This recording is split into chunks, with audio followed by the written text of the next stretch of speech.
Hello, everyone. Take it again. Hello is too loud. Oh. Hello, everyone. And welcome to another episode of Not That It Matters. I'm your host, Nicholas Lanham, and with me is a special guest. You've heard him before on every other episode, but he's special this time, too. Yep, featured. His name, featured in every episode, also a co-host. His name is Alexander Auguste Penu. That is me. Yeah. Hello. How's it going? Oh, excellent. How are you? I'm doing well. Yeah? I like how we always start these like we haven't been hanging out for the last hour and a half. And there's no proof of that. We hung out while I finished reading the comic that we're supposed to be reading this week. Yeah. And I ate pizza in front of you because you're on keto. You son of a bitch. It was so upsetting. I don't regret it at all. Regular pizza sounds so good. It's great. Oh, what kind of pizza are you eating right now?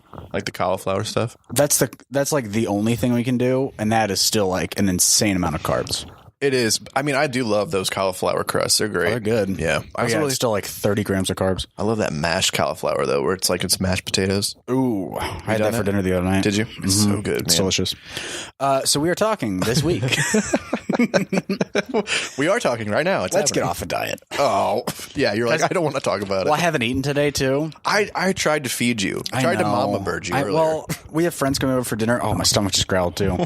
We have, Brandy and I have friends coming over for dinner. Yeah. And so I got food ready for me at home. Ready and waiting. Hot and ready. Hot and ready, yes. But it's a Little Caesars pizza. Yeah, your friends are going to get there and you're like, I've slaved all day. It's just hot and ready. Little Caesars. But it's cold. Yeah, you're like, I slaved all morning. That's when they pick these up and they're just waiting. Jesus. Ew. How do you feel about Little Caesars? Like if you were eating that? I hate Little Caesars. It's one of my least favorite pizzas. Yeah, I feel like when I was in high school, I was really cool with it. I loved like getting a hot and ready when I was like 16. Yeah. And who wasn't hot and ready at 16? Am I right? But I was hot and heavy. Oh yeah, all day. And when I say hot and heavy, I mean I was 20 pounds fatter and I was always hot and sweaty. I was gonna say I was hot and heavy too in the sense that I was alone. Yeah. But as I've gotten alone and just scrolling through Pornhub. Yeah, and I was just like, hot and heavy. This has gotten pretty heavy. Yeah, just a lot of metal and porn. Yeah. It's gotten pretty heavy. Yeah. It's just Iron Maiden and porn. Yeah. Heavy. No, I'm trying to think of the band Iron Maiden starring in their own porn movies. I actually just was about to keep talking about Little Caesars, but we've given them way too much time as it is. Let's move on. I'm a bigger Domino's fan. Okay, they've turned it around though. Domino's when they got the garlic crust. Oh, baby. Wow. Hey now. Yeah, but then after some recent things, I've been a big Papa John's fan. After some recent things. Yeah. Things changed, and I've really grown to love the Papa. Yeah, after some kneeling. I was a big fan of old Papa John. Boy. I am kidding. That man is a cunt. He's a terrible person. I legitimately do like Papa John's pizza, though, unfortunately. I know a lot of people don't. I really do. I don't. I know I'm in the minority. It was my favorite pizza, like in like late 90s, early 2000s. Big Papa John's when guy. you were too young to make any decisions. Yeah. Before I knew that the CEO was a raging racist. Not a big fan of the old blacks. Yeah, he's really not. Can't believe he said that to a marketing agency. What did he think was going to happen? He dropped the N-word, just randomly discussing. Yeah.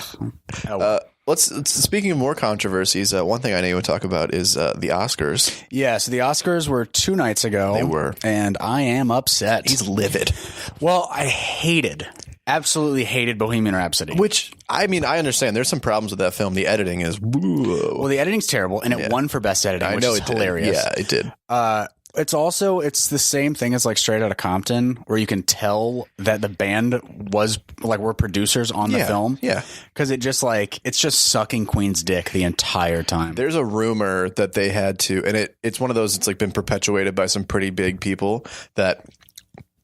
So it feels like it's more than just a rumor, but that each member of the band like contractually had to have equal screen time. So Freddie Mercury, Brian May, Roger Taylor, and John Deacon. I think their names Roger Taylor and John. Yeah. Roger Taylor and Brian May are correct. And so it's John Deacon. I don't know about John Deacon and Freddie Mercury. John Deacon's the bass player. Bass player. Yeah, the one that's not, and he's like in the. Brian May plays guitar. Roger Taylor plays drums, and John Deacon plays bass. Yeah.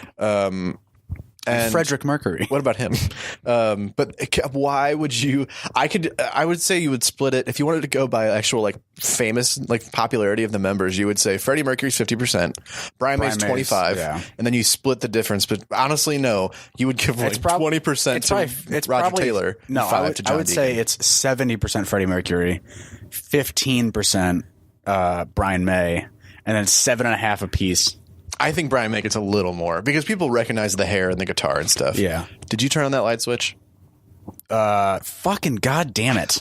Every single week, I forget to turn on this light switch here. And the laptop nearly dies every single time. But here's my thing. I didn't hate Bohemian Rhapsody by any means, but there is not a chance in hell that it was better than Vice, or it was better than Black Klansman, or it was better. It wasn't better than Black Panther, which I did not understand why that was nominated for an Oscar. I did not think it was Oscar worthy. I liked it a lot, but I did not think it was an Oscar level film. I think it was nominated because the Oscars are still trying to fight against that Oscars so white hashtag from a couple years ago, which I get, but. Yeah, but this I mean, Black Panther's a great movie, but it's not a best picture. Not at all. Not even close. No, it's not the best Marvel movie. No, not even close either. There's like 4 or 5 I can think of for sure that are better. I mean, Black Panther's still in my top 5 for Marvel movies. I don't think it's in my top 5. Not for you? No, I liked it. It's not a bad movie by any means. Infinity War, Ragnarok, Civil War, Winter Soldier, Black Panther. What about any of the Guardians movies? Ooh, yeah. God damn. Well, the Marvel movies are so What about the original Iron Man? That movie's incredible. Iron Man 1's great. So is Avengers 1. I don't think Black Panther... I think it's in my top 10 maybe, but it's not... It's definitely my top 10. Yeah. It's really good. I don't... You know, I love you mentioned those other ones. It's probably hovering around 7 for me. Yeah. I would say, if it's in my top 10, it's like 9 or 8 or 9 maybe. Okay. But... So that's my thing. It's still a great movie, especially because all the Marvel movies are at the very least pretty good. Black Panther is also one of the best like standalone Marvel movies. Yeah, like because you can't really put Infinity War or Civil War in there for standalones just because it requires so much backstory and other shit. Like Iron Man 1, Guardians 1, Spider-Man Homecoming probably, but even that one it requires a lot. I forgot about that. I love Homecoming. Yeah, it's a great movie. I love. There's so many. See, it's so hard, but at the very least, it's not a best picture. No. Green Book, I liked too. It's a very important film. Culturally, yes. Yeah, culturally, it's massive. That's the problem with the Oscars now, is that there's so much more about like how much did you campaign for your movie, and how much can we use this? How important is this to society as a whole? And how much can we co-opt the importance of your film culturally to make us look better as the Academy? Which, if you're going like by that standard, then 100% Black Klansman should have won. Yes. Like cultural importance and the actual message that it's showing. Same with Green Book. Well, Green Book's a weird one too because like I was listening to or I read an article about the Shirley family, which is Mahershala Ali's character. Yeah. And that the writers of the movie like didn't even contact them. That's what I heard, which like I thought was very strange. But wasn't it? It's basically just taking Viggo Mortensen's character and then like just using all of his backstory to kind of fill in Shirley's character, which felt strange to me. I don't very disagree. Weird. But then again, a lot of people that knew him said it's an accurate portrayal, which is weird. So, but it's also you should have done better. But you know what I mean. Like I also thought it was very strange, and you could tell from like Mahershala Ali's face. Whenever Green Book won for Best Picture, the director was like, "This all starts with Viggo. It's all about Viggo." And like he goes for like 30 seconds, and he's like, "And then Mahershala came in, and that was like good." It's like Mahershala won the fucking Oscar. Viggo didn't win. No, and he's not the best part of that movie. Mahershala Ali is one of the best actors in Hollywood right now. Oh, he is killing it. Yeah. Well, he just won for Moonlight for Best Supporting, and then won for Green Book for Best Supporting. Yep. And then True Detective just finished on Sunday too. And he's fantastic in that. But see, that's a better example of that like sort of dynamic that Viggo and him have in that movie. Stephen Dorff and Mahershala Ali play off each other so well in that show. They're great in that They're show. so good together. I don't know how far you're into it, but have you seen them, all three of them, old now? All three of them, or all three eras, like where Stephen Dorff is old and all in the. Oh yeah, present. Yeah, I've seen up to episode 5. So I just have 6, 7, 8 to finish. Okay, so that's the one where he goes to see him, right? In 5. Yeah, when they're both old. Yeah. And when he is like, I believe the line is, "Come on, stir some shit up with me." I love it. Yeah, dude, it's that's great.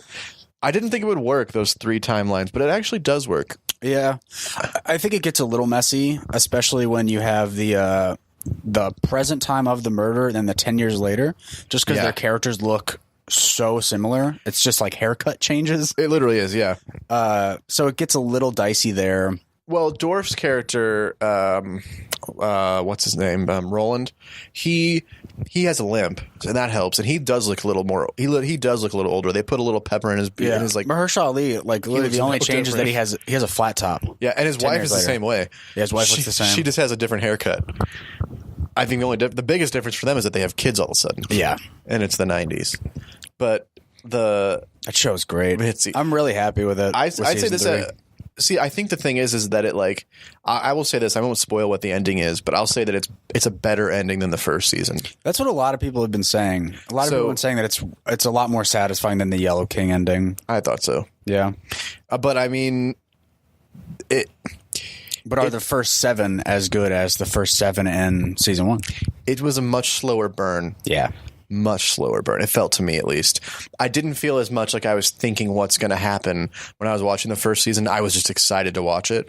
And maybe that's because I've seen that now. So I know how it's going to go.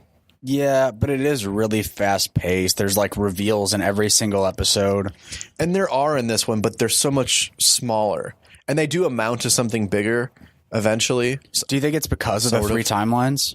Yeah, because you're dealing with 3 separate stories instead of just 2, and you're also dealing so much more.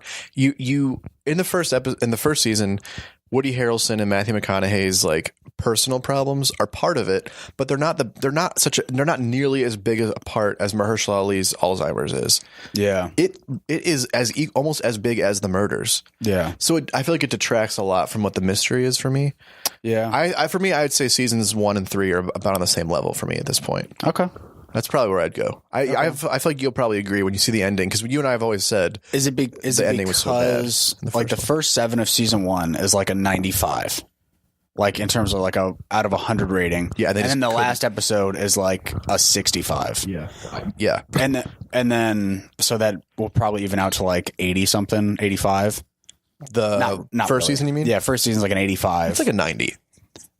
Yeah. No, you're right, because you can't if you don't stick the landing. The ending sucks. It's and this bad. season is just kind of like consistently around that. And the way it ends, I thought was really interesting. Like it's an interesting way to end that kind of a series, especially on HBO and stuff like that. You'll see how it ends, and you'll be like, okay, it's not at all the way I thought it would end it, but it really does end it.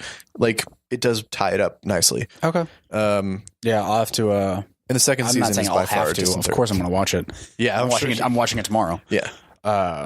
Yeah, Wednesdays is the day that Brandy's works from home. Yeah. And so we'll literally just watch all 3 tomorrow. Do it. Well, then do you want to talk about a comic book? Oh. I'll let you introduce it, and I'll tell you what the story was. I always do that to you, where I tell you the comic, and then I ask you the story, but you can flip it. So this week we read Grant Morrison's Batman Arkham Asylum. With Art Biola. With your Biola? I said with Art Biola. By good old... Art by Dave McKean. There it is. And the artwork is one of the most important aspects of this comic. It's phenomenal. So Nick. Yes. What is this comic about? So this is like one of my all-time favorite comics. It's one of the first ones I ever read when I first got into them when I was like 14 or 15. And it is about... I'm going to distill it down just to story. I read it today. It's a hard one. Well, it's a hard one to just get like the story, like a paragraph blurb of what this is. It's very complicated. And you know what's funny is I think that's like 4 issues. Yeah, it's not many issues, and it's so dense. Yeah, it's very dense. There's a lot of like weird allegory, and if I had to say, I would say just a log line. It is the quintessential. The inmates take over the asylum. All of Batman's major villains take over Arkham Asylum, and they intentionally like keep the police at bay so that Batman has to come, like sort of play their game. Yeah, like play by their rules and do what they want him to do. And sort of follow him as he goes through Arkham and tries to kind of basically escape. There's a few little twists and turns, but he's essentially just trying to escape. Yeah. He's trying to get... It's basically all the inmates in there are trying to... It's a very... You know what it really is? It boils down to, it's a haunted house story. Yeah. Where Batman is trapped in this nightmare house that is the asylum that he put all of them into. Yeah, but then it also like deals with like maybe Batman should also be there because he's as mad as I was going to say all the inmates, but also it's like you couldn't maybe like all of the asylum is in his mind. Right. It's very strange. And are they as bad as he makes them out to be, or are they bad because he's made them that way? Are they more sane than he is? It's what I will say is this comic shows you it once you read this comic, I bet you'll feel this way because you were already kind of going this direction, and that's why I really wanted you to read this because I've been thinking about it a lot lately. It really makes you hate a lot of the big two because now you see what they could really be. Yeah, like and you see how amazing and different and original it can be, but then you get like these just essentially just hack stories. Yeah, and even when they feel a little bit inspired, they're shitty. I'll bring up the Batman Catwoman wedding from last year. Thank you. I'm fine with number issue 50. Yeah, it's a terrible arc. Yeah, and I didn't read all of it, but I read some like leading up to it, and I was. You heard from me how it ended. It sucks. Yeah. Then you told me the actual ending. And I mean, it's an awful ending. And especially because it's such a good writer and it's such a good team. But like, once you read Arkham Asylum, and there's a handful of others that really show you like how much you can elevate. Excuse you. I burped within my own mouth. How much you can elevate those characters, but what it also does is show you why like. Batman is an incredible character. Yeah. He seems so so obvious, and you're like, oh yeah, Batman, whatever. I've seen it all, and then you read that, and you're like, I have not seen it all. Yeah, it's a serious detachment from what like all Batman comics have been. Yeah, before this and have been after this. Yeah, it's a it's right. Just, do you think you'd ever read do you think you'll go back to reading the big two much after reading that? Because every time I read that, I don't read the big two very much at all for a while. Yeah, I mean, I still have a few big two comics I have to read, but well, I more meant like ongoing stuff. Like, would you keep up with it as much once you've seen? No, kind of what I'm doing. I think you pick and choose. What I'm doing with big two stuff now is just like texting you like, hey, is this a good volume? Yeah. Or other friends that I have that read comics. I'm like, do you know about this one? And yeah. If they're like, yes, get that now, then I'll get it. Yeah. But I'm not into waiting around for issues of big two stuff because it's just so hit or miss. Yeah. It's I was so excited for like the new Deadpool after what's his fuck? Jerry Duggan. Jerry Duggan stopped writing it. Yeah. And the new one was Jason Aaron? No, Jason Aaron's doing Thor. He's doing Thor, and he's doing the Avengers. It's Scotty Young. Who's doing Middle West. Yes. Which is so good. Oh, is Middle West still good? Yeah. Okay. I mean, it's only 4 issues, I think, but yeah, Scotty Young's Deadpool is really, really subpar. It's hacky. It's so fucking hack. It's hack, dude. Yeah, it's like...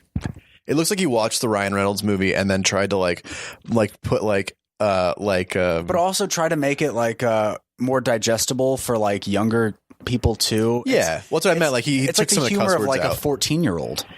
Yeah, it's a lot of poop jokes and like wiener jokes and like it's just dumb. It's not potty humor to some extent. And then the Jason Aaron run of Thor is not very good either. No, that's not really picked up much. I've been pretty bummed out by it. I still have to go.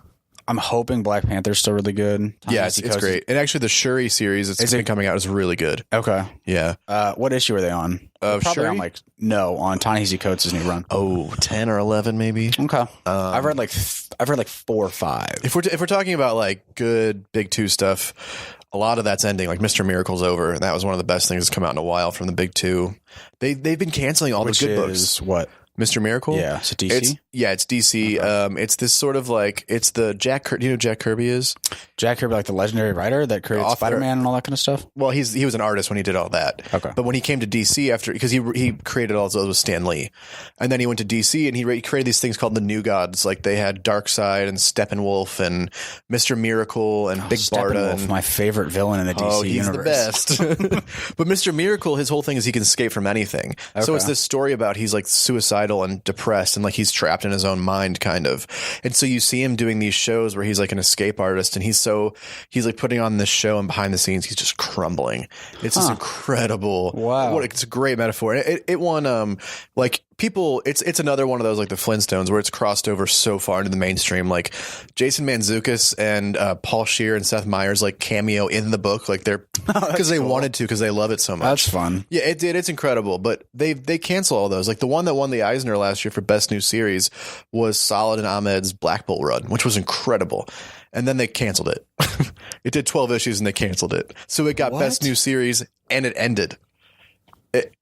Big Two don't know what they're doing. They have no idea these days. It's just a clusterfuck. Then they try to do like Batman Damned, and all people got out of that was you get to see Batman's dick. Did you see that? People got really excited about that. Yeah. Because then they censored it, and they like the second issue run, it didn't have his dick in it. I love that the Weekly Planet's a podcast we listen to. We're talking about how Batman's dick is. That's what I was gonna say. Now that like we have a canonical length of Batman's penis, like it's like canon what his dick is. And it's fine. It's a penis. It's not anything. Is he decent flaccid? What do you think he is? Like fully erect? Probably 8. No, I would bet he's like 6 or 7. What? It's not like a massive penis. It's just like a penis. Like, okay. Yeah.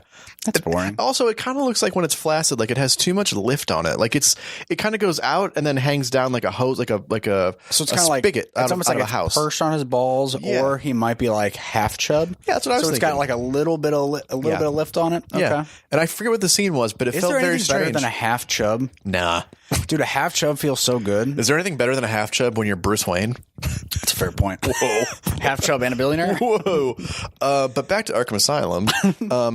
Let's talk about the villains, because that's the best part of this. Okay, so the main villain is the Joker. Is he even the main villain? He's the main. He's like the puppet master for all the other villains. Yeah, and he's the one that's like bringing Batman there, and is kind of like the.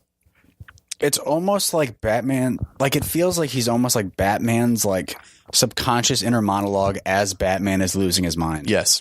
Yeah. And for him, the Joker is just kind of like pushing him like towards like that psychosis, and it's kind of like very interesting. For the Joker, it looks like he's looking down on this maze and he drops Batman in like a rat, and he just wants to watch what happens to him. Yeah, he thinks it's hilarious. Yeah, but I want to talk about, and it's the part that you said you really liked the most about that, where how they describe the Joker's like actual psychotic ailment. Yeah, it's insane. So in a great way, I mean.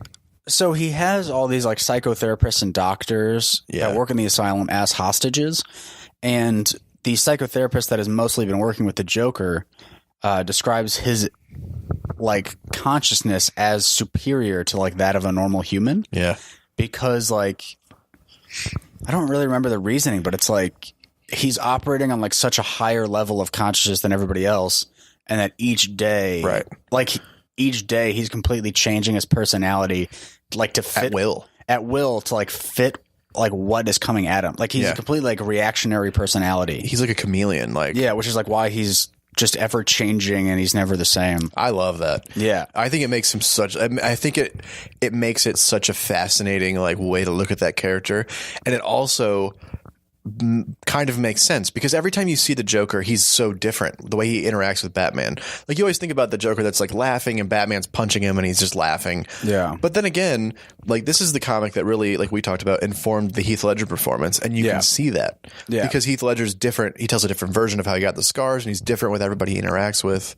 Yeah, like he's completely different when he's being interrogated by Batman as opposed to like when he is like talking to all the criminals and has all this bravado and confidence. And he just like he takes the situation that comes to him and then molds his personality and his actions to what he feels like will be like the superior personality to all those different people. I was watching an interview one time a while ago with Grant Morrison where he was talking about, I forget who was interviewing him, but he was talking about this comic, and somebody asked him, how did you write that version of the Joker? And he's like, I literally took a Rolodex and I wrote like blurbs of different personalities. And then I would every single time, every new panel, I would flip to that Rolodex for a new version. Holy shit. And he said I had like 200 in there. Jesus. But if you think about it, that's basically what he's doing. Yeah. Because I know he's reinventing himself every day, but it probably is like a Rolodex thing where he's thinking, okay, today I'm going to do this, so I'm going to be this version of me. Yeah. But I love that they kind of make him like a god, like almost like he's on such like a high level compared to the rest of us. Even Batman, who always thinks of himself as being so far ahead of everybody. He's a god compared to like the other criminals. Yeah, he's like head and shoulders above everybody else. Yeah. And Batman. Because Batman's playing his game. In this comic, yeah. He's way ahead of Batman in this comic. Yeah, he's the puppet master in this comic. By far. Yeah. What about Two-Face? Two-Face is another good one. Two-Face is very interesting. They talk about how the therapists and psychiatrists have gotten him away from this duality of flipping a coin. Yeah. And the duality of his own personalities of Harvey Dent and Two-Face. Mm-hmm.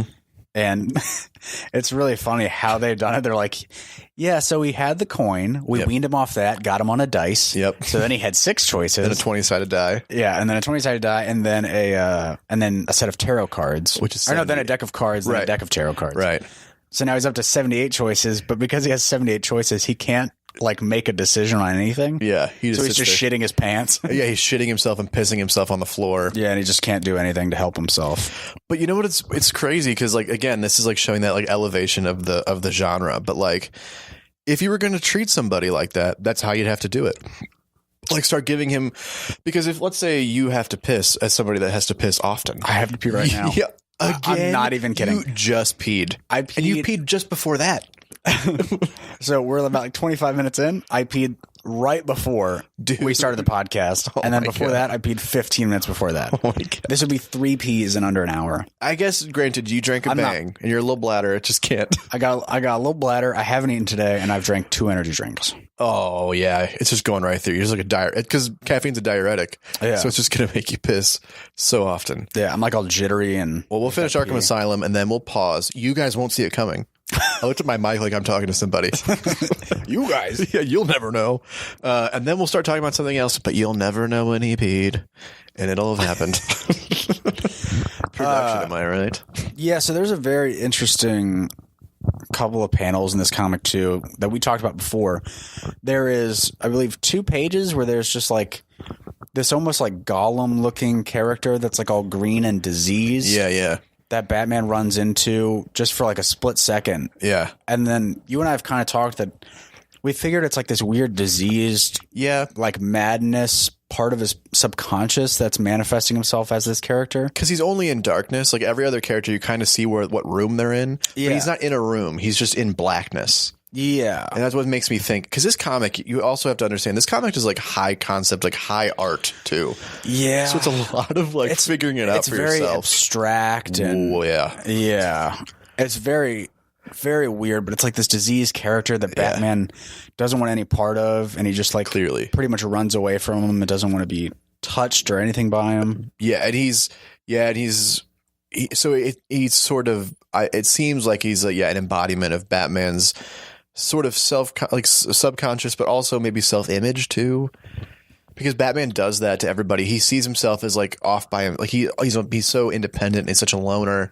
He doesn't want anybody close to him. I feel like it's like Batman's like connection to the madness of all these villains. Yeah, and that's like what's manifesting itself. Yeah, I think especially too. We should also mention you get background through this.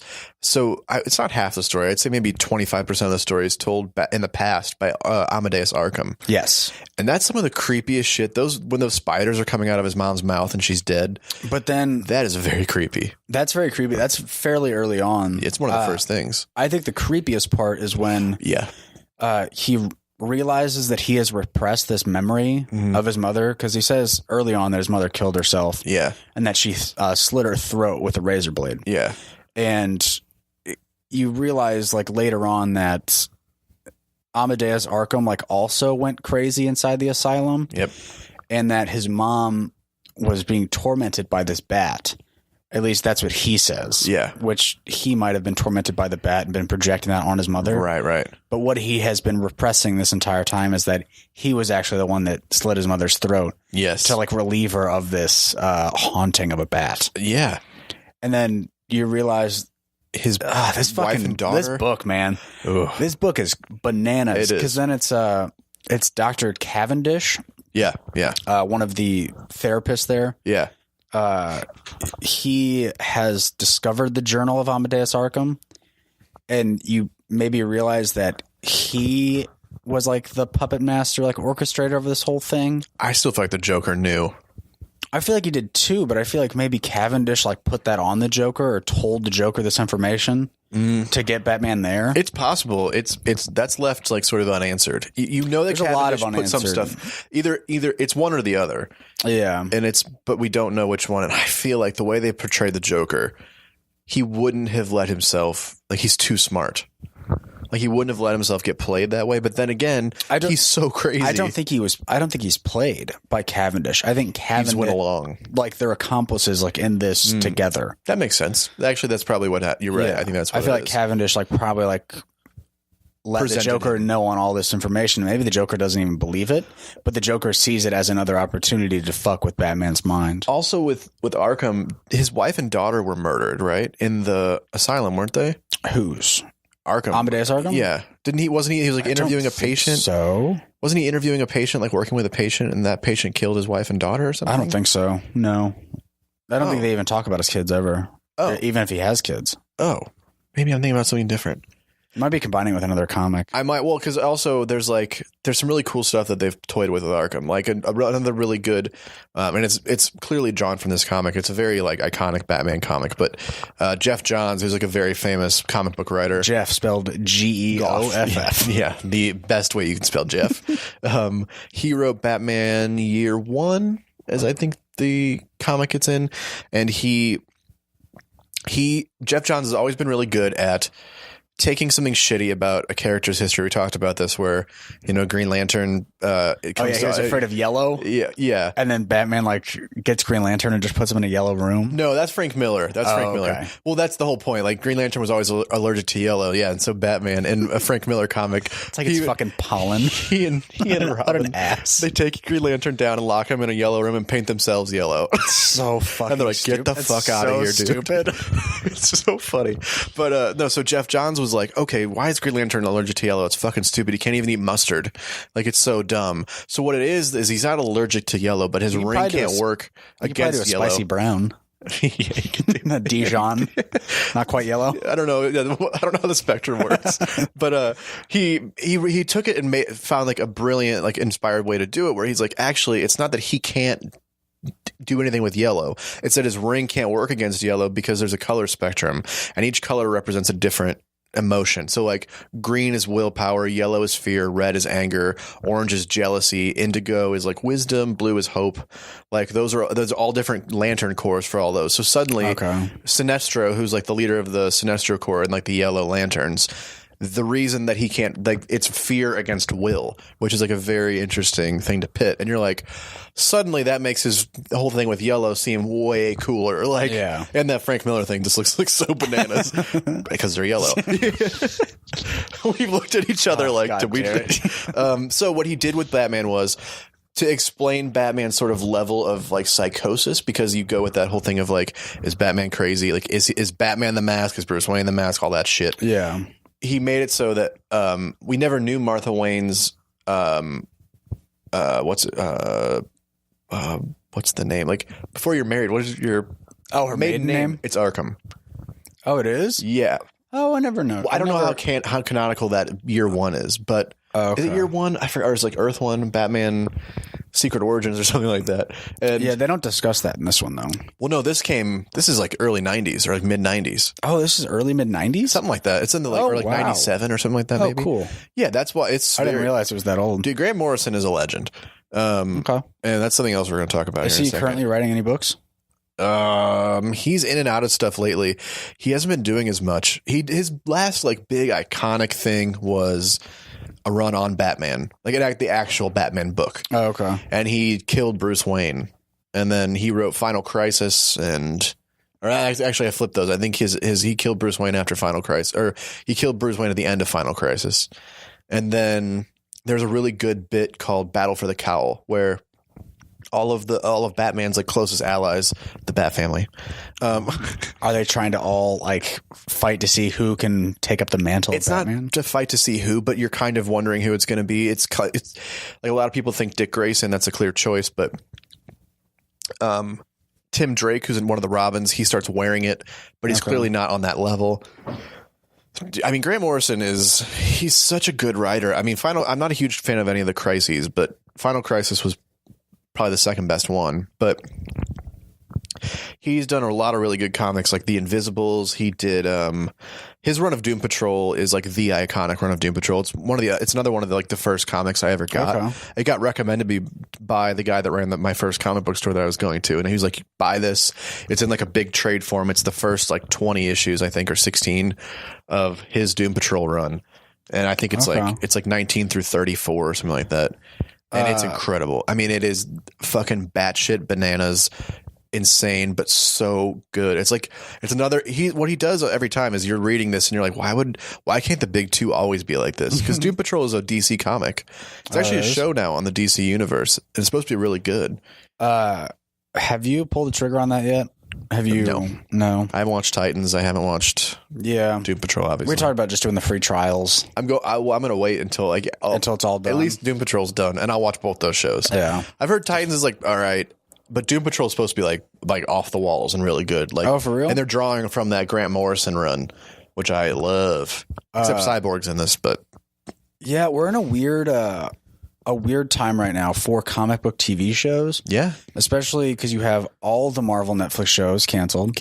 Every single one. Yeah.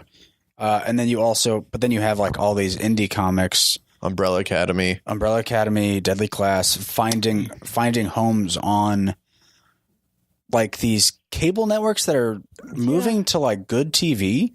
Yeah. Like sci-fi used to be like a laughable channel for TV. Oh yeah, totally. And now they're doing some really good Magicians, really good TV Deadly shows. Class.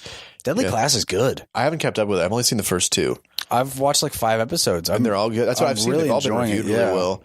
Obviously, Umbrella Academy is Netflix, and they do high quality content. But you're starting to see. I don't remember who picked up Gideon Falls. Do you remember? Was it FXX? It might be. That seems FXX. Like they're kind of a home. Yeah. But I forgot who got Black Hammer. Amazon.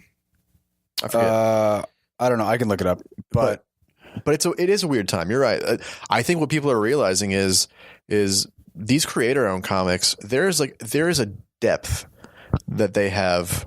Or these like Arkham Asylum is, it's one of that like handful of big two that can do it too. But these creator-owned comics, like you watch Umbrella Academy, it's a very original idea. Especially it's still just a superhero team, sort of. Yeah, but the creator-owned stuff is so great because it's superheroes, but it's also like high-level writing, and high-level character creation because they're not relying on the canon of all these old big two characters. Right. They're just like, hey, I'm going to make my own brand new comic book. Yep. And it might find a home somewhere, it might not. Dude, Image publishes Sex Criminals. Yeah. Like, let's just never forget that book exists. Like there's literally like a time police that go around with dildos that they hit people with as nightsticks. Just going to say it's actually a TV show about Jared Fogle. Oh boy. I think that's called My Old Big Pants. Picked up by Legendary for the film. For Black Hammer? Mm-hmm. Okay. Doesn't really look like it's I don't know if it has a channel yet for TV stuff, because they're I think it's Legendary TV Productions. Oh, I don't know what they run through. They probably have to sell it. I bet it's Netflix. I can guarantee you it's going to be Netflix. You think so? Don't you what network home do you think Black Hammer would find where they could really just be weird? That's where it should be, but Netflix, yeah. Netflix, or it could Amazon or Hulu. It needs to be a streaming one, I think, or HBO, but it wouldn't be HBO. HBO would develop all of it, and they're doing Watchmen. Yeah, which looks cool. Yeah, it's gonna I'm excited bad, for it. You think it's gonna be bad? I don't know. Damon Lindelof, he show ran Lost, and we know how that worked out. Yeah. And then he show ran The Leftovers, and that was incredible. Yeah. So it's like, and he's doing this one. I liked Lost. Fuck you, man. It's not. No, I'm saying the last 2 seasons suck. No, I'm saying it was just fat ween. It was all over the place, is what I mean. Yeah. So there were some great episodes. There were some terrible episodes. Over the place. Yeah. I love all the. They literally just forgot mysteries. I love the Dorm Initiative stuff. Oh, dude, yeah. It's a very cool. Locke is a great character. Locke's a great character. Sawyer. Sawyer's probably my favorite character. I really liked Boone. I know he died, but I liked Boone. Oh yeah. Boone's great. So is you gotta love Saeed. You gotta love Saeed's great. What's his fuck? What's that guy? Mr. Echo? Oh, Mr. Echo, yeah, the African guy who was a drug smuggler. Yeah. There's some cool stuff there. What's the Hobbit guy? What's his fucking name? Oh, in real life. In real life? Yeah. I can't it starts with a D, right?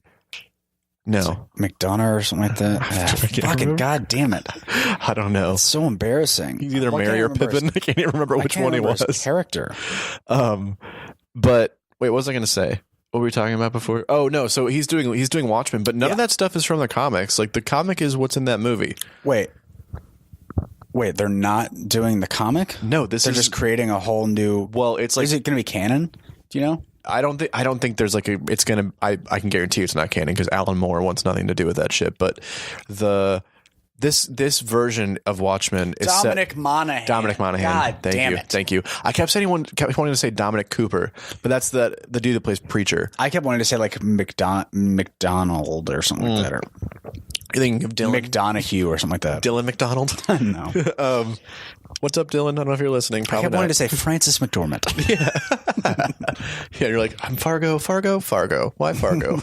No, but this is set in like a universe where it's like reading. Yeah, it's like 30 years later or something. Because you've seen the movie, right? The Watchmen movie. Yeah, the movie's you've seen that little trailer where Jeremy Irons is sitting at that table. Like he sits down. You've seen Jeremy Irons in that little trailer before True Detective every time. Oh yes. He's Ozymandias, like old. So it's which one's Ozymandias? It's the blonde guy that ran the whole thing and put it all together. Got it. So it's clearly set in this like future version, but it's a new story. Okay. I don't know, man. Could be interesting. I mean, are we going to see Dr. Manhattan's big blue dick? If not, I'm not watching it. We can only hope. Yeah. I'm not watching anything without that big blue penis swinging in my face. Because I want to know. These men won't watch. Oh, boy. He's so fucking stupid. Do you think he ages? We don't Dr. know, Manhattan? really. I don't think so. I don't think he does. No. I haven't kept up with Doomsday Clock, so I can't really say either. Because I don't give... Dude, that fucking comic... You know what Doomsday Clock is, right? Nope, never heard of it. It's the one that Jeff Johns is writing where it's like the Watchmen universes and the DC universe like crossing over. Like they're trying to bring those two together. But it comes out... I don't know what they're doing. That comic started coming out at the end of 2017. There's only 12 issues of it, and it's on issue like 6. I don't know what is happening. They've done 6 issues in 2 years, and it's like a big crossover, like a big event. Like you'd think they'd have it ready to go, but something is happening with the art or the scripts or something because they just can't fucking seem to get it to come out every month. It's big 2 or no? It's DC. DC. So yeah, it's only like. They're not big books either. They're 24 pages. No, yeah. They're normal books. And Jeff Johns is writing a new Shazam book. So he's got the time to do other stuff. I prefer Zafram. She's of course. Golden Girl. What am I gonna say? Black Hammer. What are you going to do?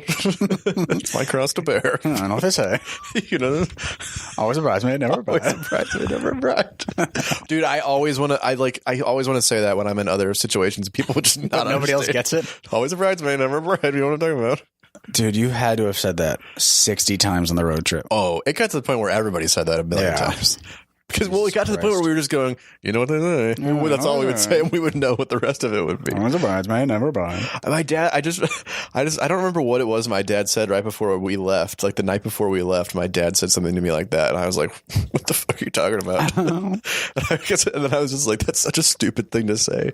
Not my dad, but like that phrase, like always a bridesmaid, never a bride. Yeah. So then we just applied it to everything. Situation. Where you're like, hey, do you want to go get this? And I was like, yeah, always a bridesmaid, never a bride. I guess never made sense. No. Well, we kept talking about that because one or both of us, or all three of us, because Brandy didn't play roulette as much as we were, but one of us would lose and the other one would win, and it was just like always a bridesmaid, never a bride to every single round. Oh, Jesus. But I want to talk about. So Grant Morrison leads me into like another thing that I told you I wanted to talk about. Do you want to pee? before we start talking about this? Yes. Well, let's just say you're not going to. Oh my God. Okay. Let's see if we'll find out if you do or don't. I'm not gonna go. There's no way that was smooth. We think you might not have. I think I paused the podcast too early. To it. We should have. Yeah, we should. But we're not that smart. Nope. We're smart enough to hit play and pause, and that's it. And put them onto a website that does the rest. Yeah, I hit pause in the middle of saying that, so probably gonna sound like shit. Yeah. And guess what? I'm not gonna edit it out. Yeah. Edit it out. Out. Gotta sneeze. Nope. Oh, he doesn't. Oh, hold on. I saw him clench his butt cheeks, and he's fine. Clench my balls. He was like, clench my butt cheeks, help my balls. Cup the balls and clench the cheeks, and say sneeze. That's the rhyme. Say sneeze. If my dad taught me anything, it was that. My dad taught me such a weird lesson. Son, you know what they say. Always a bridesmaid. Clench your butt cheeks. Cup the balls and clench the cheeks and say sneeze. I guess it'd be say cheese. Say cheese and try not to sneeze. Say cheese, try not to sneeze. So we were talking about this before the podcast. This is Arkham Asylum is such a weird comic that we're trying to figure out who would direct. Nick, someone's choking on water. I just spit a little on the microphone. We're trying to figure. I would be so happy if it just blew up. We're trying to figure out who would direct this and who would star in it. Yeah. See, the hardest part for anybody at home listening is you have to go look at pictures of this. Pause right now and look at pictures of Arkham Asylum. Yeah. If you aren't going to read it, just Google Batman Arkham Asylum comic. Grant Don't Morrison. just do Batman Arkham Asylum because that will just. That's a very good game. But yeah, Arkham Asylum, Grant Morrison. Yeah, and then you'll get that. Yeah, because it's so my answer for director, yes, would be Nick. You had mentioned David Lynch. Yeah, well, you were thinking that which too. I had thought that at first too, because it was like as visceral of a reaction as like the first time I ever saw Eraserhead. Yes, where it's just like very weird and you don't really know what's happening. Everything's kind of an allegory for other shit. Yep. So Lynch would be really good for it. Yeah. But my answer was Rob Zombie. Because Rob Zombie is another just like very like visceral. Yeah. It's so hard to describe Rob Zombie's work. It's so raw. It's just raw and dark and vicious in a way. Yeah, and that's the thing. I feel like those two guys would make two very different movies. Yes. So incredibly different movies. Yeah, because Rob Zombie's would be a lot less artistic, I think. A lot less artistic, much more like gory rough, and violent and gritty and rough, like not sweaty. Rough around the edges, but like because you watch his movies and they're very his movies like. If I had to like describe it like with an inanimate object, it would like literally be like a circular, like an old rusty saw. Yeah, exactly. Yeah. They're very like blue collar. Like yeah. I was like literally thinking like an 1800s like mining saw. Yeah, mining saw. No, where you saw into the rock, like an 1800s like rusty old saw. Yeah, no, totally. Like you like no, totally. And whereas Lynch is. I don't know, a fucking puddle of like a puddle with like a dress floating in it that also has like a pair of goggles that float near it. That's also like covered in cum. Yeah, probably.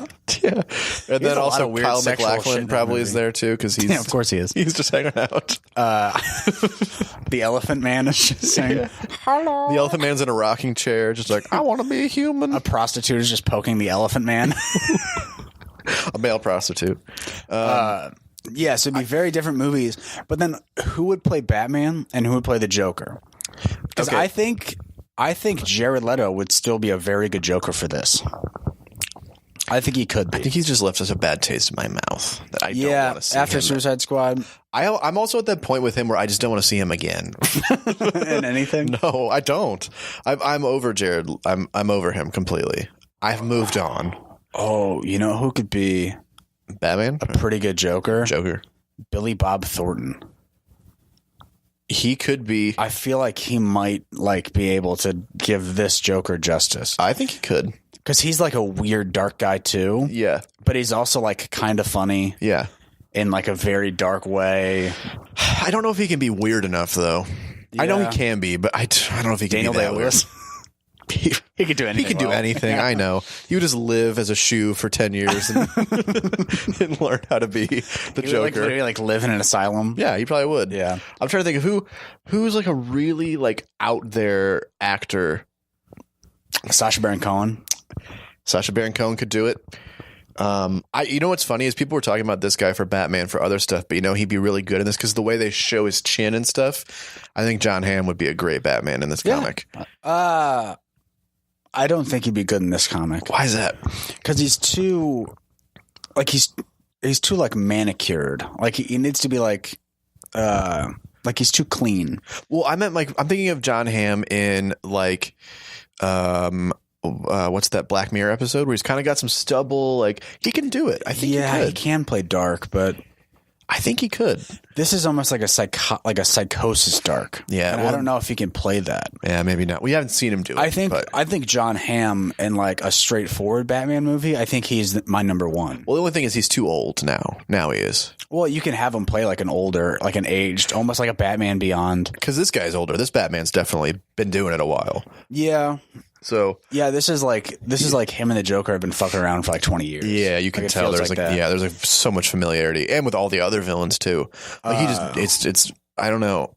The Joker is such a hard one in this one because like I know that this one inspired Heath Ledger's Joker, but that's not the Joker that's in this comic. No, not at all. I don't think his portrayal of the Joker would be this. It wouldn't be right. It's funny to say, but the Joker in The Dark Knight, Heath Ledger's Joker, is like a much more subdued.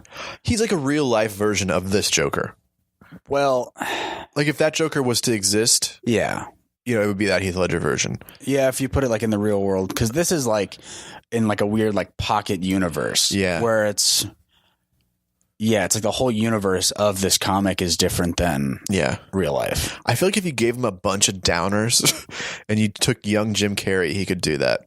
This Joker. Yeah, because this Joker he's not old really. He doesn't look old. No, but you can tell like he's like done. He's seen some shit for sure. I don't know if current Jim Carrey could do it though. No. Who's somebody that's fucking weird, like and like loud weird, not like zany. You know who could do it? He might be a little too young even still, but the dude that plays Klaus on Umbrella Academy, the one that's got the drug problems, he could probably kill it. 100% play him. I forgot he'd be great. Yeah, he's kind of already doing a little bit of like a Joker, not really. You know who else who could probably do it well?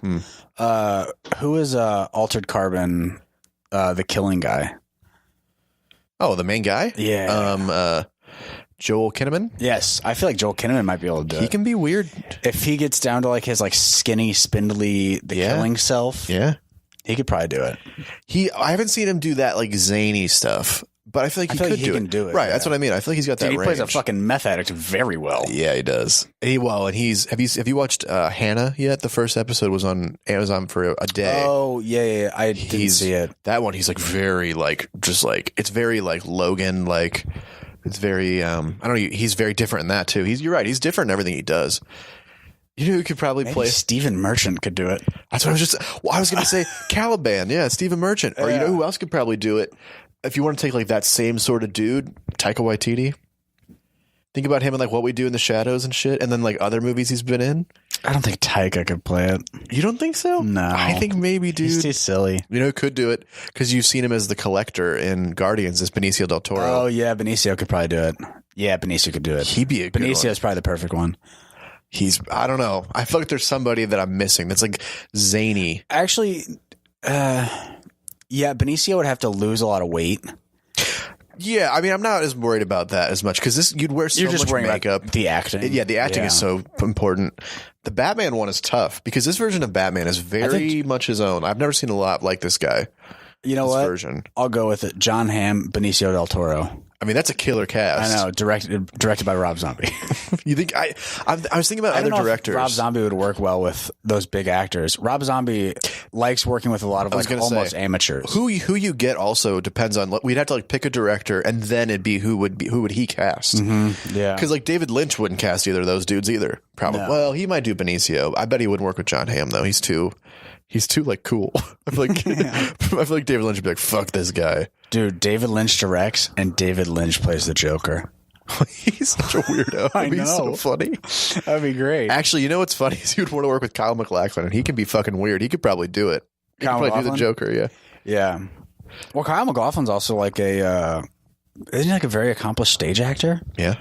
He's done a lot of plays and stuff. You know who I didn't know is a very accomplished stage actor? John C. McGinley. Oh, yeah. Scrubs. Yeah. That's like his main thing. I was going to say, that's like his big thing. Yeah. It's like he's on Broadway all the time. Yeah. I never realized he doesn't really do a lot of film stuff anymore. I don't. They're like TV. He doesn't do like film or like he just did like Scrubs. And Wild Hogs.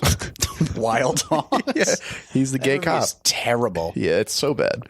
You know who, maybe you could say, I wonder if he could play the Joker. He's short, but he can be so weird now that I've seen Swiss Army Man, but Daniel Radcliffe, he's too young. Yeah. I don't know though. He can be so weird. Oh, Jimmy Simpson. Oh, dude. Jimmy Simpson as the Joker. I know he's not big enough. Although I bet David Lynch. David Lynch or Rob Zombie would work with him. I'm trying to think of other directors that could do it. Because Fincher, maybe. His version would be too straight ahead. I think. It needs to be weirder. Yeah. Who's another like weird?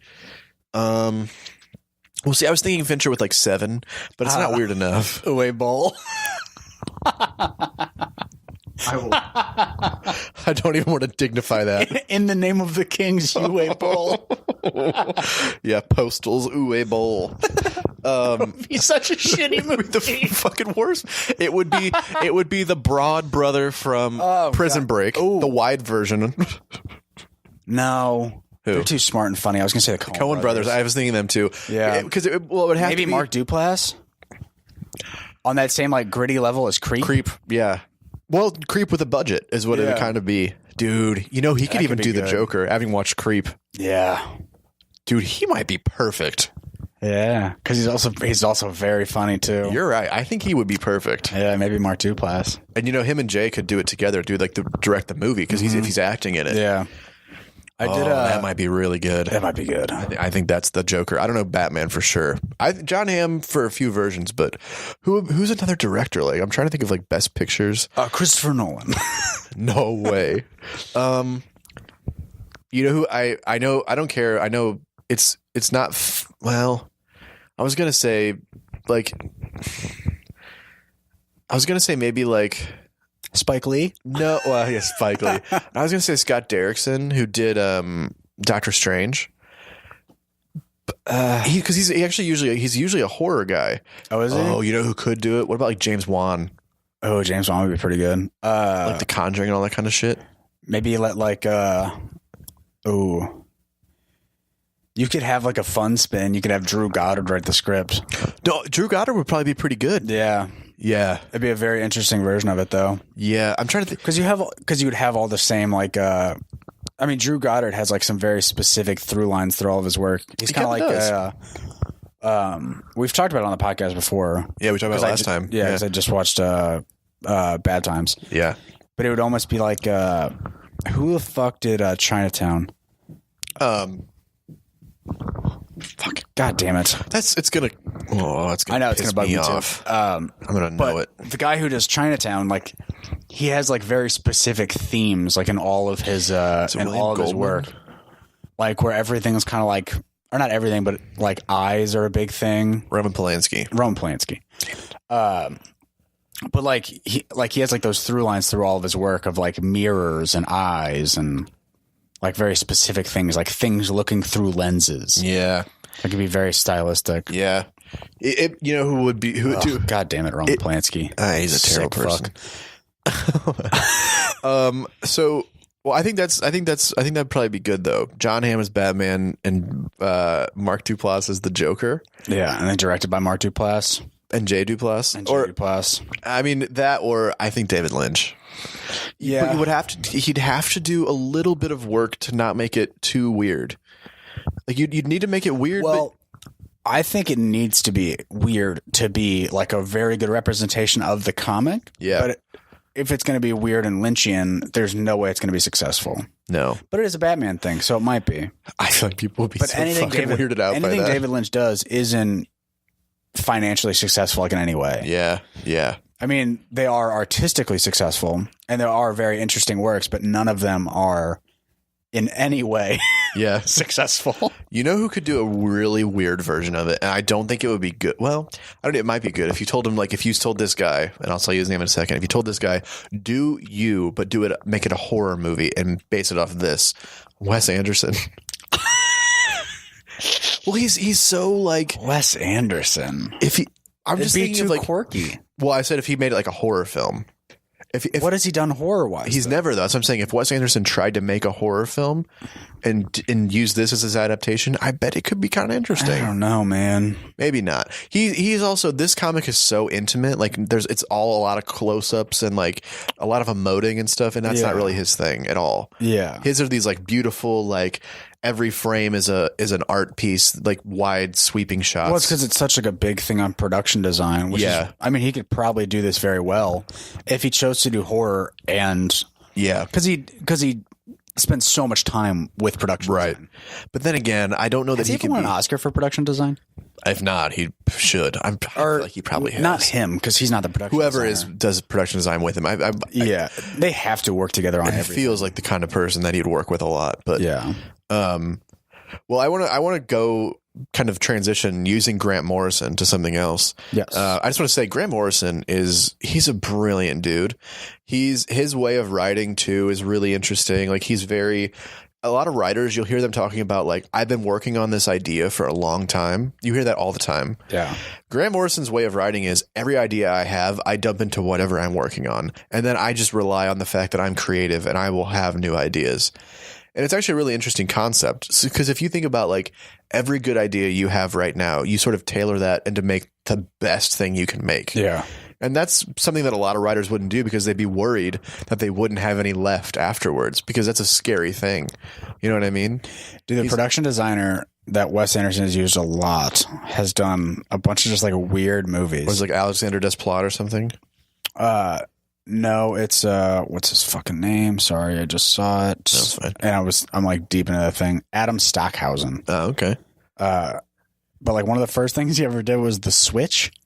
That Jason Bateman, he directed Jennifer Aniston, production designer. Oh.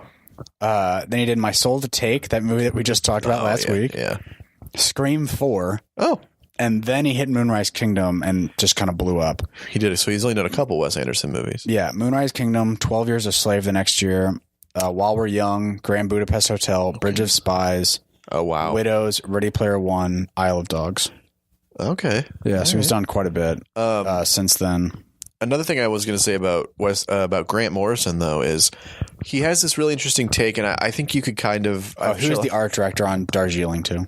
Oh, okay. So they've been working together for a while, yeah.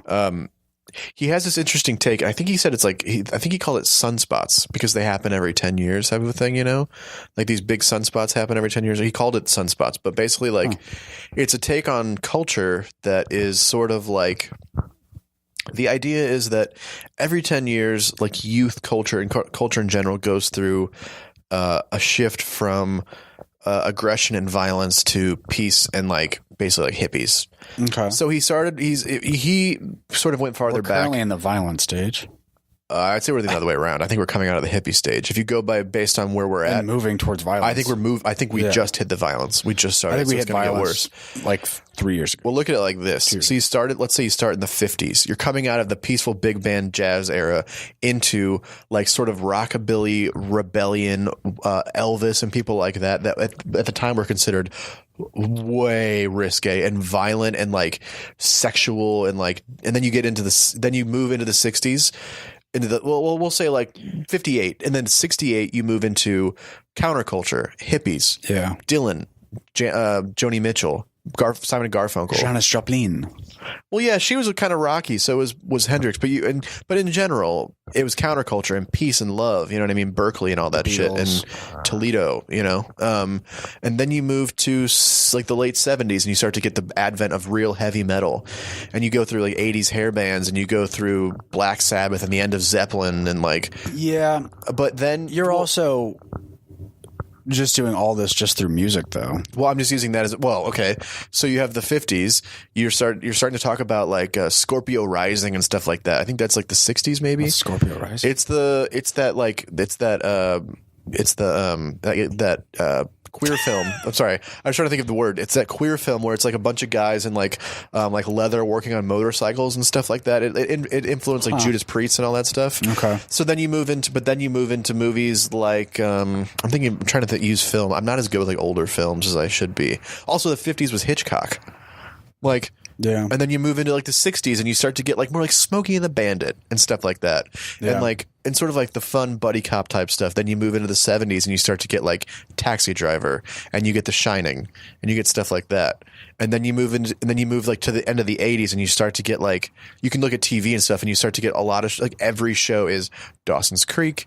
It's you get into like just Kerry Russell. Just like everything's just like a blockbuster. There's like less artistic things in the 80s. Because it's just happy. It always ends the Godzilla, Matthew Broderick at the end. Just they win. Yeah. Jaws is the 70s. Is that what you said? Oh, it is? Yeah. Jaws is the 70s. Was early 80s. No, it's the 70s. It's like 70. Fine. Jaws 3. Jaws 3. Jaws 3. He's back. Jaws 3 in the 90s. Back in the habits. Yeah. And the 90s is funny because grunge comes out of metal and grunge might seem violent, but actually it's a very peaceful, like just be you, like don't worry, like you don't have to be clean cut and everything, you just have to be yourself. That turns into like the other way around, emo, like screamo, death metal. Yeah. And now then we moved into like Cage the Elephant, the Black Keys, Head and the Heart. Folk has come back hardcore, the Lumineers, Mumford & Sons, and now we're probably going to start moving into something else like that. And I'm just using music because music is always best too. Well, music is or something best. Well, not just that, but I feel like music is always the best representation of youth culture. Movies are not. TV is not. Music represents what the youth are doing. Yeah, you're also just doing rock music too. Well, I'm just using you're not even focusing on rap and all that kind of stuff. Well, rap only came about. I started in the 50s, so rap didn't come until the end of the 80s, really. That is true. Yeah, and I mean, you also in the 70s. Pop, you get Grandmaster Flash. Don't push me because I'm close to the edge. Whoa, Grandmaster Flash. Also in the 70s, I said the advent of metal, but you also had the advent of punk. So with like the Sex Pistols, the Clash, the Ramones. So I mean, like it really. Is that Iggy Pop too? Iggy Pop was right there in the 70s too. David Bowie. And Bowie, actually, while he doesn't seem violent, he's very against the grain and very like anti-establishment. Yeah. So, well, I mean, you also have a guy who is fighting against the norms of sexuality and what masculinity and femininity is, and I mean, certainly counterculture to what was going on at that. And I mean, in a violent level, it doesn't seem violent, but actually it kind of is. Well, it's because he's aggressively attacking the norm. It's not violent like he's going to fight somebody. No, but it's aggressively in your face, different to what was happening. You're right, exactly. That's a good way to put it. Yeah. So I use music because, especially rock music, because rock music is it's also changed the most. Well, and it's also it started then, and it was the most obvious form of what the youth wanted. Yeah. Until recently, when rock has kind of started to fade away a little bit. Right now, it's still around, but rock really isn't that big of a lot of those changes have also come about just due to like actual historical events too. Well, yeah, because you have to culture response to. Yeah, but you have to put it all in the backdrop of, especially like all that shit coming out in the 60s, all that peace stuff. It was all a direct response to the Vietnam War. Totally. Yeah. Totally. But I'm just saying but it does tend to be cyclical that way. And I think we're going to go into that sort of thing again, because you are starting to see a resurgence of like some newer, like sort of emo-ish, like sort of darker acts that are starting to come out. Emo adjacent kind like of. Mom Jeans and that's a band. Yeah, dude, they're really good. That's funny. Youngblood, he's come out. He's pretty cool. Youngblood Hawk. Oh, Youngblood Hawk. Oh boy, that's more techno. But anyway, so what I was going to say is Grant Morrison. Grant Morrison's like the first artist or first writer that I really latched onto when I was a kid. When I was like first got into comics when I was younger, and which is a very weird thing to get attached to whenever you're like 14. I was a dark child. Grant Morrison, yeah. I was super into weird shit, like very like anthemic, like large, like crazy weird stuff. Yeah, it's funny because I liked Star Wars and stuff, but I wasn't as much into comics until later. I mean, I had like Archie and shit when I was a kid, but like the comics I got into weren't really as much superheroes at first. It was like some of that, but then I really latched onto Umbrella Academy. I latched onto like stuff like Morning Glories. I liked a little bit of that, which is like this weird. What's Morning Glory? It's an Image comic. I only read a little bit of it first. But it's one of the first OG Image comics. No, that OG Image Comics is like early 90s. That's Oh, okay. This is like 2007. I'm blanking on who wrote it. I'll look it up. But it's like this interesting like high school thing, and there's like these conspiracies that these kids in high school are uncovering. Sounds kind of interesting. Yeah, I have the first volume. I think still. I like anything with conspiracies. You really do. Oh my God, there is a new Netflix documentary that is terrific. I haven't finished it yet. What's it called? It's called Behind the Curve. Oh yeah, it's a whole documentary about flat earthers. I've seen it, but yeah. Oh my God, it is great. I do. Okay, maybe I have to do that next Especially episode. There's clips where they like set up this whole experiment, and then they try to do it, and then it disproves their point, and they're just like, oh well, it just must not have worked. Whoops. Like they have this whole thing where they set up. They included it. They set up like 3 boards. Yeah.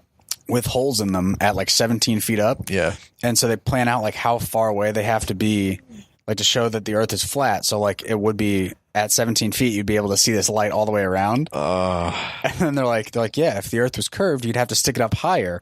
And then they do the 17-foot thing where they're all at 17 and they're like, oh yeah, we can't see the light. And they're like, just stick it up higher. And they stick it up higher and you can see the light. So it like clearly shows that it's curved. Oh, dude. They look like such fucking idiots. Fuck, dude. Oh, it's great. So what I was going to say was, yes, I feel like, I won't go into depth in how this happened, but basically I sort of realized I was like, what was I saying before you said that about the conspiracies thing? Oh, like Morning Glory. Yeah, Morning Glories. Morning Glory. Morning Glories. Yeah, it's like Nick Spencer is the guy who wrote it. I read the first probably like 15 or 20 issues. There was a lot of Morning Glory issues. I lost track of it, but I really latched on to some of the creator-owned stuff, but I especially latched on to Umbrella Academy because I knew Gerard Way from My Chemical Romance. Yeah. And it's weird. So I loved My Chemical Romance when I was younger, but I kind of like for some reason kept that just for me. And even out loud when I was younger, I remember thinking like I'm into Screamo, so I can't like My Chem.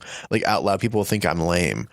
Because it's not Screamo. It's more like angsty emo stuff. Yeah. And I liked some of that stuff too, but I think they blew up so big. And because I had gotten you had like the hipster ideal about it where you're like, they're too big and like poppy, so they can't be this like underground emo punk band. Like this shitty thing. Because my sister gave me, this is like, it blows my mind because my sister's so like Jessica. different now.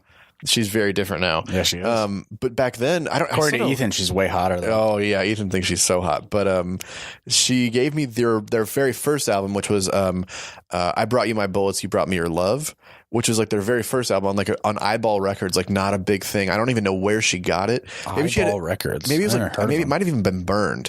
But then I got like a burned copy. But then I got Three Cheers for Sweet Revenge. Peak Napster time, probably. It's probably what it was. Yeah, I think we got it off of some other one. I forgot what it was. Before, might have been LimeWire, but LimeWire? You mean computer cancer? Yeah, that's what it stands for.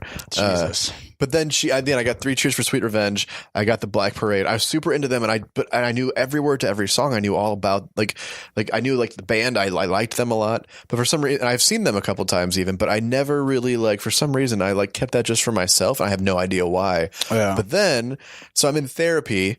I'm not going to get too much into that, but I've talking to my therapist. You don't have to get in the weeds on that one. Yeah, I don't know if that's a good idea. But anyways, my therapist is kind of talking to me about, and come to find out, I know way more than I realize I do about why I connect with that band, and it's because I connect to Gerard Way because we have a very similar sort of. What are you finding in your hair? It's. We've talked about it on the podcast. There's a big shag. Rug that hangs off of Nick and Allie's wall. It's and it sheds all over the place. And I think I touched the couch, got some of the fur on my hand, and then I was moving my hair, and then I was just like, "Oh, there's fuzz everywhere, dude." Yeah. Sorry, go on. No, so funny. Well, that completely took me out of it. I was just I was pulling out my hair. That's what I thought you were doing too. I was like, "What the fuck are you doing?" Fuzz from the wall.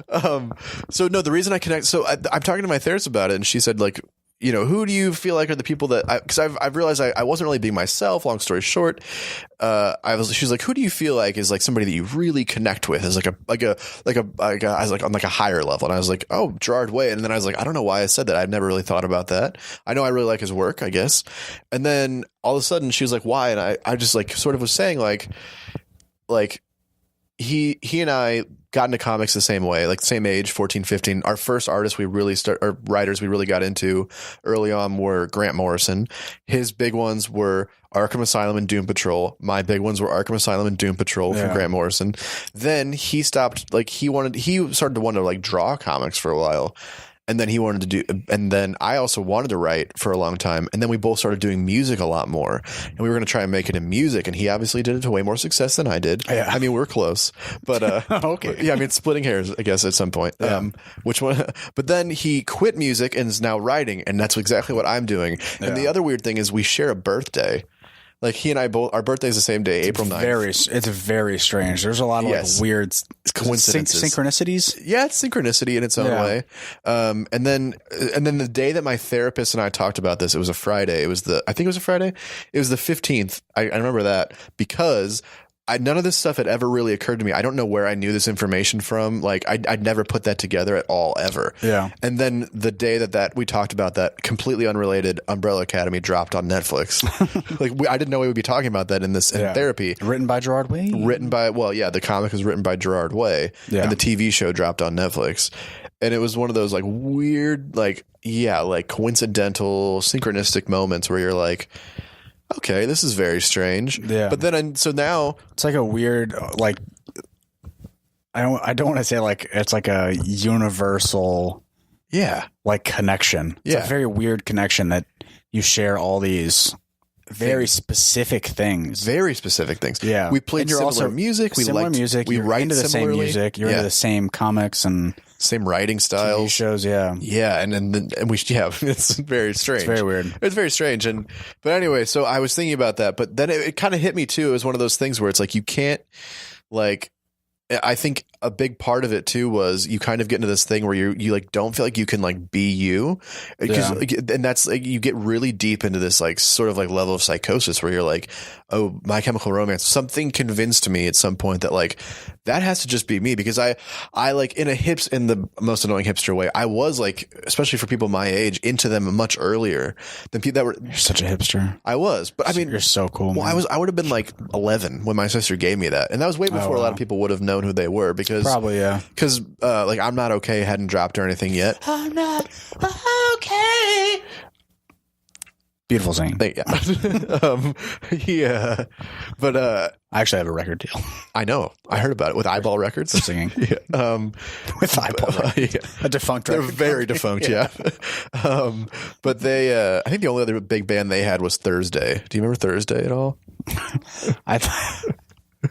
I don't know why I just thought of the only other big band they had. I went back to like 1940s jazz. Yeah. The only other big band they had was Duke Ellington. Yeah. They had Benny Goodman. Yeah. They had Benny Goodman, Duke Ellington, Glenn Miller, and My Chemical Romance. Just that combo. So stupid. They had My Chemical Romance and Frank Sinatra. Yeah. Well, Eyeball Records is really off to a hot start. They got Miles Davis, John Coltrane, and My Chemical Romance. People are like, who the fuck is My Chemical Romance? Could you imagine? What a weird combo. If My Chemical Romance was a band in the 50s. People would be like, what the fuck is that? Well, they'd for sure arrest them for like Satanism or something weird. Dude, have you ever heard that song Mama by them? The main line. Mama just killed a man. Dude, that would probably be bad too. The main line in that song is "Mama, we all go to hell." Oh, that's fun. Yeah. It's actually a really cool song. It's very like almost band? like sort of like it's very big band. And it's like this like sort of like that like Russian like waltz type of style. Oh, weird. Boom ba da dum bum type of thing. And it's like "Mama, we all go to hell." Like, and you're just like, it's very dark. Okay. I feel like people in the 50s have been like, well, let's murder them. Yeah. They're clearly communists. Yeah. Oh, dude, they would for sure be caught in like don't you think they would be like that Red Scare thing? Oh yeah. Mm-hmm. Yeah. But anyway, so I wanted to talk about that. The old G-Bay. We were kind of talking about how it's one of those things where like we both have at various times felt like you gotta like we can't be ourselves, like our normal selves around people. Yeah, I feel like you were probably that way, especially now. Because do you ever feel like since you've become, I don't know if you, I guess, weren't really this way when you were younger, but you're kind of like a closet nerd now. Like, and do your friends know that you read comic books? Oh yeah. Do they? I wonder if you were like felt like you could be like that. Like, would they think you're weird for sure? reading comics? I went to I wasn't playing in a volleyball game, but I play volleyball. Yeah. I was there to watch a game one time. Yeah. And they were all playing, and I was literally reading Black Hammer while I was there. That was also when I like first started reading comics and was you got super real into it. Yeah. Yeah. You kind of fallen off a little bit, but a little bit just because time is. Yeah. It's just there's so much. It's that like there's too many decisions. Like there's too many things to read. Yeah. Legitimately. Yeah, I even talked about in therapy. I set a bunch of goals for myself, and one of my goals was to read more comics. Yeah, or just to read more in general. I feel like I'm happier when I'm reading comics more. Yeah, I don't know why. Yeah, well, it helps me fall asleep. I mean, just reading in general does. I've been giving myself at least 2 issues every night. I've been reading 2 issues a night. Yeah, that's what I need to really get back into is reading comics in bed. Yeah, right before I go to bed. Just because, I mean, I've talked about on the podcast and in my real life, my sleep is just completely fucked. Is it still pretty fucked? I went to bed at 5 a.m. this morning. Oh my god! And I woke up at 1. How do you do? So when you responded to me today, you would just woke up and texted me back? Yeah. Oh my god. Yeah. You're probably like, why the fuck is this guy texting me at 9 a.m? What are you doing? I got my 8 hours. Oh, dude. I've been up for 2 hours and I texted you at 9 a.m. Jesus Christ. You went to bed 2 hours before I woke up. It's really bad, yeah. I've gotten in the habit of just like watching shit in bed. Yeah. Like I'll go into my room at like 3. Yeah. And then I'll just like watch it on my phone or dick around for like 2 hours. And that's, I just feel like watching shit is not what I need. I feel like I need to give myself like I can have a show, and I don't want to watch like 50 things at once and just be constantly watching shit. Yeah, I'm not on social. I don't know if I told you this, but I think I did. Social media off your phone, right? Yeah, I still have it on my phone, but I'm only giving myself like an hour or 2 hours a week now. I was down to 2 days a week, and now I'm at like an hour or 2 a week. Damn, good for you. I hate to say it, but now I get the notifications way too much. So if like Manny Machado, when he signed with the Padres, I got it to my phone. I don't need to go on Twitter to find that shit. Yeah. It tells me anybody I want to talk to is going to talk to me. I don't need Facebook. I only ever use Messenger. I never use Facebook. I never go on Facebook. No, really. I don't tweet. Who gives a fuck what I'm going to say? I retweeted a bunch of stuff about Brody Stevens' passing. Which, yeah, that's fine. The one that I use in my 1 or 2 hours is almost always Instagram. Yeah. But that one's so fucking dumb. Like you described on the last episode, the way that whole algorithm works. So it's not like it's the most obnoxious thing ever. So that's because I'll go on. I don't like it. I went on a World Star the other day, to find a post, and I was like, well, it should be like in the first like 10 posts because I've seen all their posts. Yeah. And I was like, there was like half the posts I hadn't seen. Yeah. And you're like, why am I missing World these? Star's my favorite account. Yeah, exactly. Like, I can't see everything. I don't want to have to scroll through a bunch of shit just to like find the stuff I know. Like, it's so obnoxious. Yeah, and so like, it's like I feel like that just reading comics, like just reading in general, is like exercising, reading. I need to eat a little bit better, but that's all that stuff combined. That's a lot of the main goals that we figured out like 15 goals in therapy. Yeah. And you're nailing that, the eating one. Like a third of it. Well, not really. I ate a bunch of French fries the other day. Oh. The other day, though, I just ate pizza. Sunday. Oh, yeah. It's 2 days ago. Yeah. Like just like a lot of my stuff. Oh, one of them was figure out a way to make this podcast successful. Well, it's an uphill battle for sure. It's literally, it's 15 things. Are you trying to tell me this is when you're going to cut the dead weight to make this podcast better? Yeah. Because it's a 2-man thing no matter what you do. You loose. Well, yeah, mine is like literally like read at least 3 times a week. Yeah. Start writing more. Yeah, you're a good writer when you finally let yourself fucking do it. So it's write something every week and then be proud of something I write at least once a month. Oh, that's good. Yeah. I like that. Yeah, so it's at least write, but just do it. Yeah, just do it. But dude, you got to go through those puke drafts. I love that shit. Where you're just like, you get it all out. Even if it's bad, you just write it anyways. Don't fucking stop and keep rewriting. Yeah. Do that later. I like that way better. I'm definitely on that thing now where I'm just trying to like like surround myself with the stuff that makes me feel most like me. And it's funny because I don't know if you've noticed that, but I feel like I was even talking a lot about like my Chem a lot just recently over the last like month or two. I feel like I kept bringing them up. Yeah. You've been talking about them a lot. Yeah. And I didn't realize it even, but also like, so not just them, but even like that genre of music, that kind of stuff. You've gotten really back into it. Yeah. Hardcore. And I think that's a good thing though. And then also like I'm pumped too, because another thing that really is like very me is Motley Crue. I used to be obsessed with Motley Crue guy. Nikki Sixx is like my hero. Yeah. You knew that. And their movie's coming out in a month on Netflix, the movie about their lives. Oh, for real? Yeah, it's got Machine Gun Kelly's playing Tommy Lee. Yeah, it's a weird cast. Machine Gun Kelly is like starting to try to act now. I know. I don't like it. But if he's good as Tommy Lee, I'll give him a pass. Yeah. The guy that played Ramsey Bolton is Mick Mars. Nikki Sixx is Douglas Booth. I forgot what he's all been in. The name doesn't even sound familiar. He definitely is in something really famous. I'm really excited for Taron Egerton in as Elton John. As Elton John and Rocket Man. That movie looks fucking awesome. Douglas Booth. That's what I wish. That's what I wish Bohemian Rhapsody was.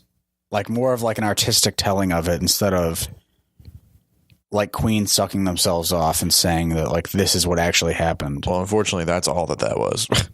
Because it's all that movie was terrible. Unfortunately, they had no idea that Queen like is. I mean, okay, I hate actually saying that because like there would have been no Queen without the rest of those guys. Freddie's great, but especially about Brian May. Brian May wrote so much of the music. Yeah. Like I hate when people try to make that argument that like any one person made a band, and so it's different if it's like a solo artist and then he has a backing band or something. Yeah, but. Like you can't make that's. I know that like AC/DC, Angus and Malcolm Young wrote like everything, but at the same time, I don't know. It's just like why even make that argument? Here, take a band that I hate. Who would Blink-182 be without Tom DeLonge? Probably fine. You think? No, they wouldn't be. Well, it would be a guitarist and a drummer. Maybe a bassist and a drummer. Yeah. Well, you could really make that argument with Angels and Airwaves. I listened to Angels and Airwaves the other day. Love them. They're so good, dude. I fucking hate Blink. And I love Angels and Airwaves. AVA is incredible. And it's weird because they don't get nearly as much love, and I guess it's because they're so like it's way more like musically like heady and yeah. He also though. He's such a tool. I hope he listens to this because I really don't like him as a person. But you really think Tom DeLonge is going to listen? No, I'm saying I hope at some point he hears this. But he came out and was talking about that he thought Angels and Airwaves was like the quintessential band of what music was going to be in the future. Like he's like, this is what everybody's going to be listening to. Our style. Like, that's this is like space rock. What a fucking dope. Like it's not. No, the moon's a space rock. Well, then they made a movie.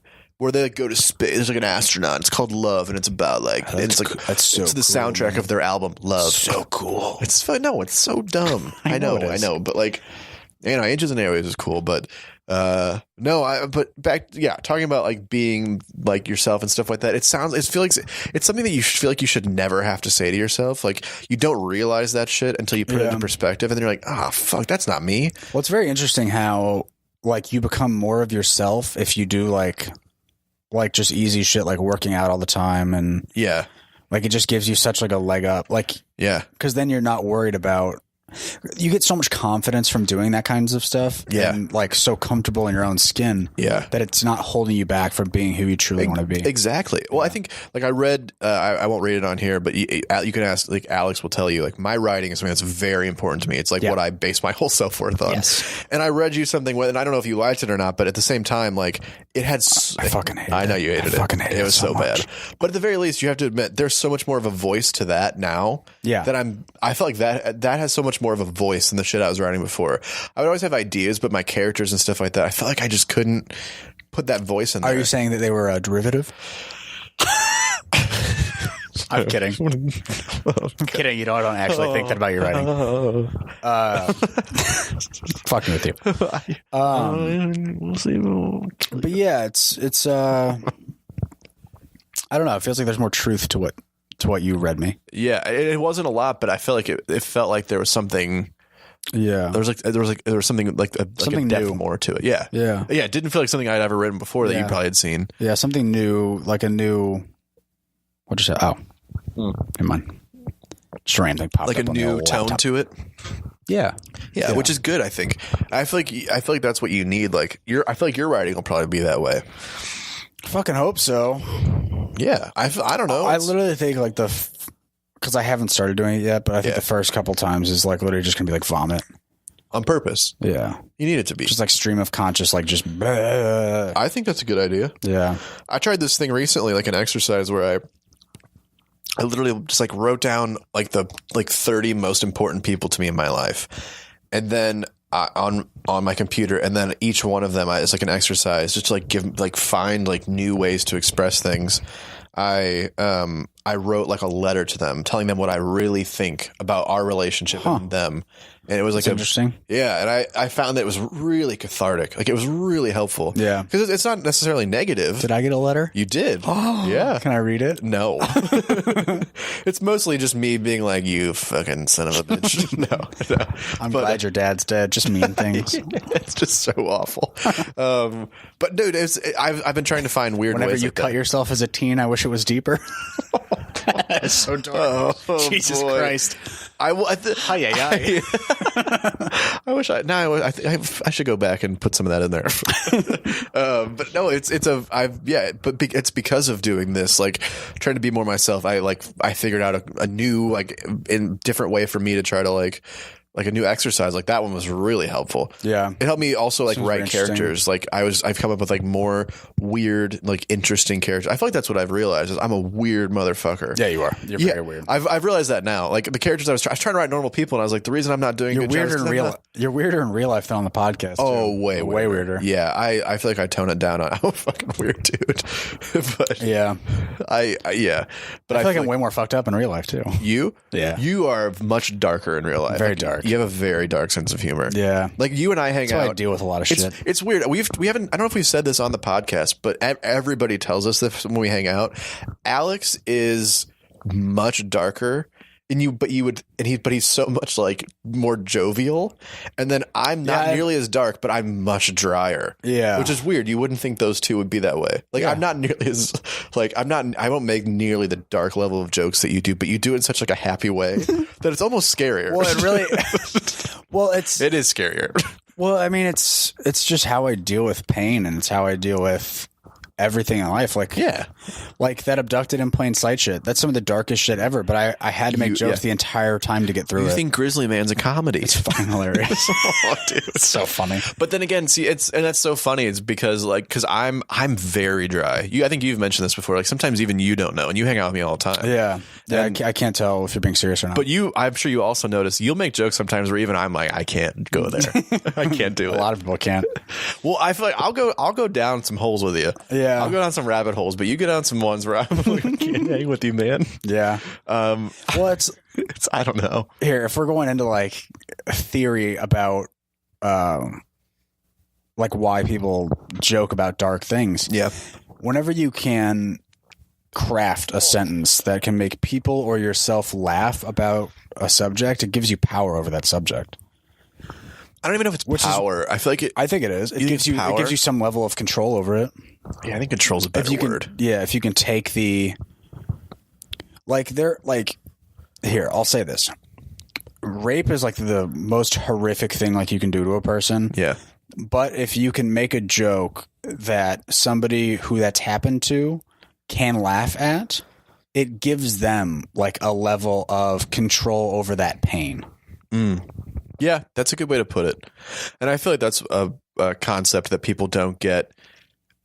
And because people think like a lot.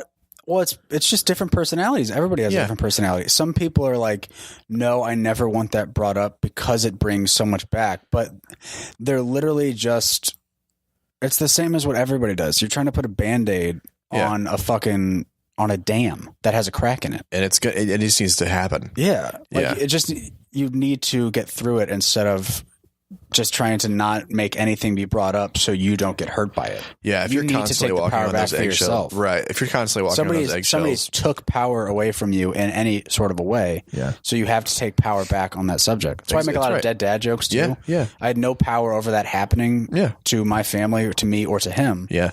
So I will make jokes about it to get some semblance of a grasp on that. Yeah. It's the same reason like why people cut themselves. You feel no pain, so you make yourself feel something. Exactly. That's what I was going to say. I think it's a good point. I think it's why like emo kids back in the day weren't understood, because people were like, why are you guys so open about like how sad and fucking angsty you are?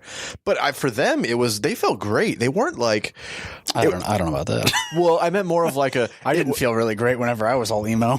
Were you ever an emo kid? Not really. I meant like where they were more like wearing their hearts on their sleeves and being like very dark, and doing that was like a cathartic thing that made like help them channel that. Like as a teenager, you're a fucking weirdo. Yeah. And so that's what I mean. So people like parents would look at that and be like, there's something wrong with you. But like and it's the same with people who are like make fun of like, we saw a guy in at the Comedy Store in LA doing jokes about somebody with Down syndrome, people with Down syndrome. Yeah. And turns out, wasn't he saying that somebody close to him had Down syndrome after somebody stood up and heckled him and basically was like, my brother has Down syndrome, you fucking asshole. Yeah. And he stormed out. And that guy, didn't he say it was like his cousin or like somebody he was really close to also had Down syndrome?